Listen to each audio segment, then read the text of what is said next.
Hi, I'm Freya, and you'll already know from context clues that this is my AuthorTube channel where I talk all things reading, writing, book publishing. That's the general gist of what you'll see on this channel.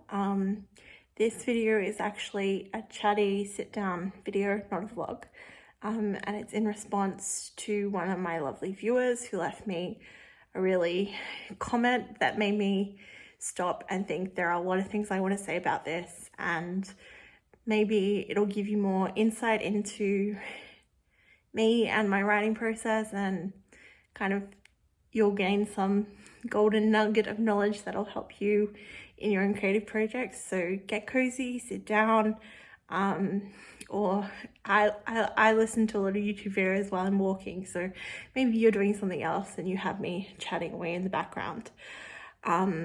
So basically the gist of her comment was that she wanted me to talk about what the process of writing literary fiction is for me, because my first novel is, we had a bit of a hiccup with the genre for a bit, because I didn't really understand what I was doing when I was self-publishing it, but it is literary fiction. And so she was saying that a lot of the AuthorTubers she encounters write romance or fantasy, or maybe they write horror and thriller, and that it's difficult to find people writing in literary fiction genre. And I can certainly kind of agree with that. I think people write, not that everyone writes to market, but people write what's popular, and if literary fiction was as wonderfully popular as romance and fantasy were, I would be just out of this world excited and so happy, because that would mean so many more eyes on my work. And as a self-published author with my first novel, that is really a battle getting people to read it. So, if the winds of change were to shift and more people fell in love with literary fiction, and that became the hype, hot genre of the moment, that would be my dream. But that's not the kind of reality of the market. And I think a reflection of people having AuthorTube channels dedicated to writing fantasy and romance is that what's most demanded by the market is fantasy and romance books. So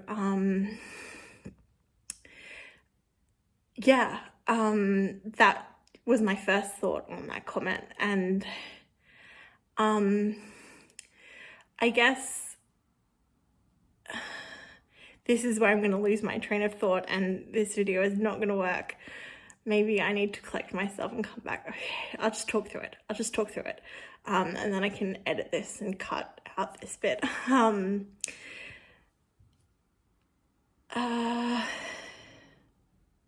on 1 second. Okay, we are back. I have taken a deep breath.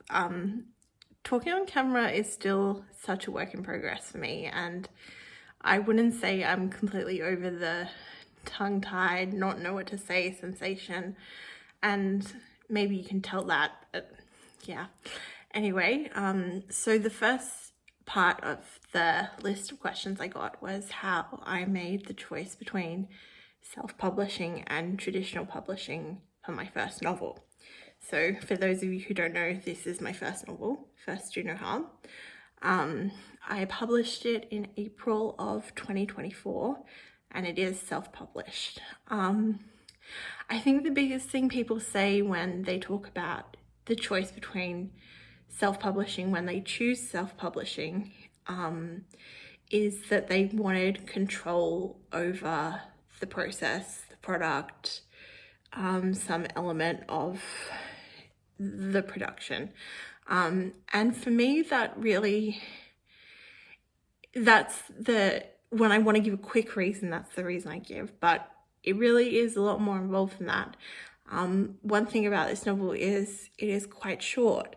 So in order to get it kind of to be even considered by agents and traditional publishers, I would have had to write another 20,000 to 25,000 words.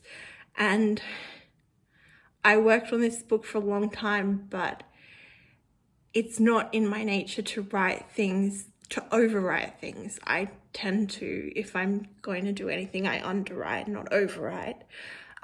So it was a battle to get the word count even up to the level where it can be considered a short novel.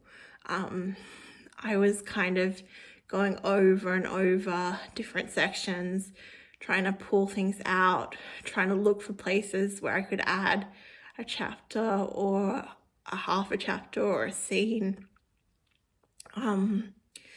And I think also I had a really clear vision for what I wanted in the novel and what I didn't.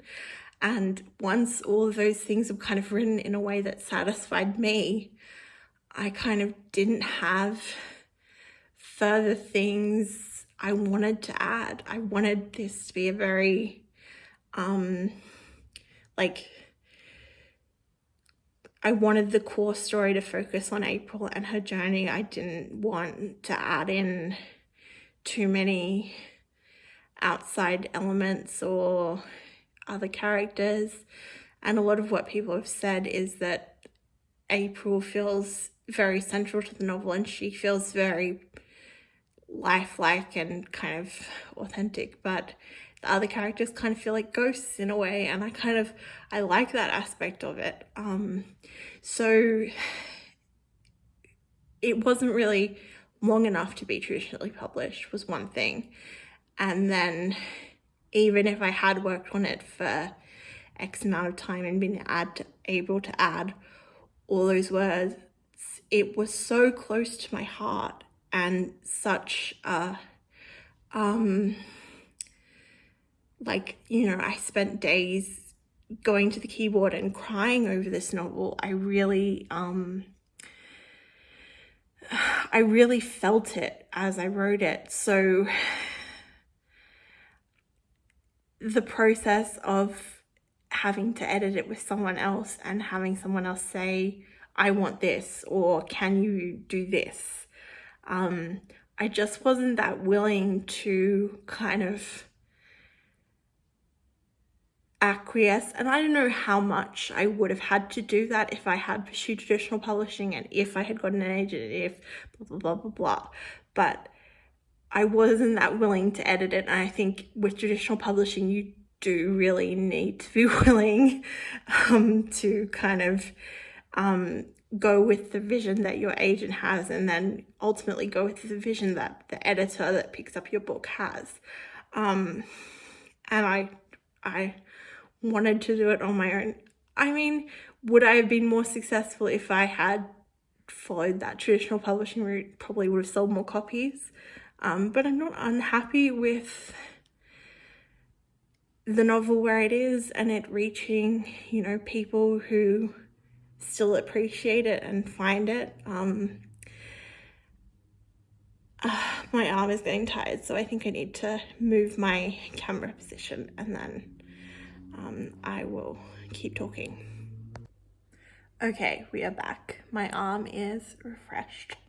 The next part of the comment was talking about asking how much of myself went into the writing of First Do No Harm versus it wasn't my experience. How much of myself did I put in versus leave out versus draw from other things? So essentially what I want to say about this is that the kind of adage, whatever that word is, I had always heard about this, was that your first novel inevitably ends up being about you regardless of what you write. So it will always have a lot of you in it because you don't know enough to know how to not put yourself into it yet.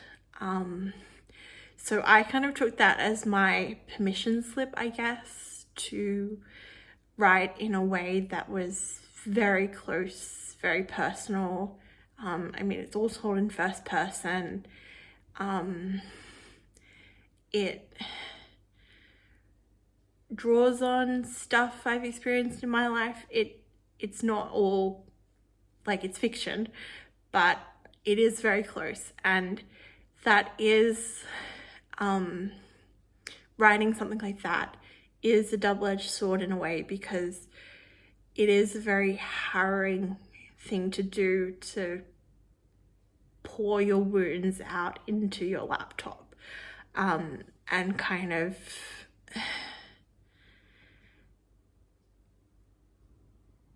write about really dark events in that way, where it is first person and you're kind of experiencing everything.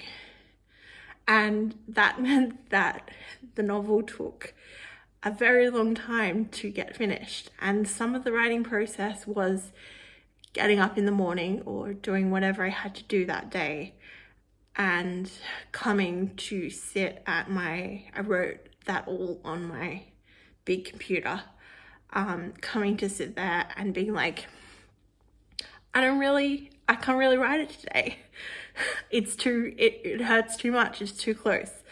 And there were other times where I was able to push through that pain and kind of have sessions where I cried over the keyboard and, got there, got words out. And there were some times where I just had to vomit it and not really look at it again until I had some distance from it. So I think you do have to learn how to protect yourself if you're writing something that's really emotionally painful. And certainly with my second novel, The Go-Between Girl, that was really different because I didn't have any more really deep wounds to put in a book. So I was kind of writing a very different kind of story from an emotional perspective, and it was more thinking in my head about what happens next and kind of trying to find where to go. Whereas and it's the same with the novel I'm working on now. But with First Do No Harm, I always knew this is what's going to happen. This is the flow of the narrative. This is what I want to include in it from the very outset of the project. And it was just drawing those elements out in a way that I found to be what I wanted to say. So yeah, that's my answer on that. And then the last part of the comment was whether I feel like a lack of community in the fact that there aren't as many literary fiction writers on YouTube. I don't necessarily, well, to be honest, the first part of the writing of this novel I started in 2020, and then in 2021 I started my Masters of Writing. So that was kind of a built-in community through the studies I was doing. We had to comment on each other's work for grades. So best believe in every subject I could, I was trotting out that project and getting feedback on it from other people, and kind of using them as community. And it has been an adjustment since I finished that program in 2023. And the novel was mostly done, I think, then. I had it done by definitely February of 2024, so a good chunk of that time I had a built-in community. And now with my second and third novel, I haven't had that as much, but I think you kind of learn how to deal with not having people there as much. One of the things you gain as a writer is an ability to do things on your own more. Like I was saying to my critique partner, like I'm 25,000 words into the project I'm working on currently, and normally by now I would have had, with the previous project, at least 3 crash outs and needed them to read something and kind of brainstorm with me where it was going, and I haven't had that once yet. So it does kind of get easier as you write more. And that would be my big takeaway. And also with community, like I don't rely on AuthorTube to be my like inspiration, motivation for writing. Like I think that needs to come from me. Like if I get some advice that's gleaned from a video and I kind of can draw something out of it, I think that's great. And if you get something out of watching me rabbit on, by all means, that's fantastic. But I see that as an added bonus. I think the best way to learn about writing is to write, and then the second best way is to read. And then AuthorTube falls lower down the list, probably, equivalent with consuming other forms of media like TV and stuff. But yeah, my arm's dying again, so I'll be back in a sec. Okay, so that was pretty much everything I got asked in that comment. Yeah, the one final thing I do want to say about writing community is that if you feel alone in your novel writing process and you're struggling with a project or a novel or any kind of creative pursuit and you need someone to be a cheerleader and kind of hype you up a bit, leave me a comment. I'm happy to be your personal community on my little corner of YouTube.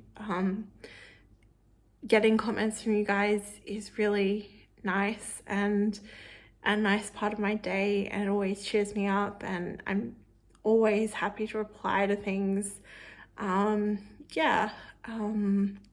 I think my next video will be a combination of more editing for the Go-Between Girl and maybe starting the process of putting together query packages.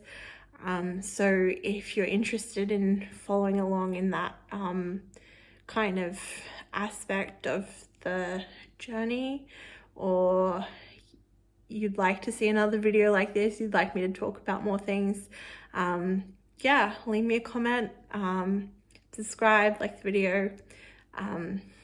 I really appreciate you being here. I had fun making this, and I hope this answered all the questions you had. Thanks. Bye.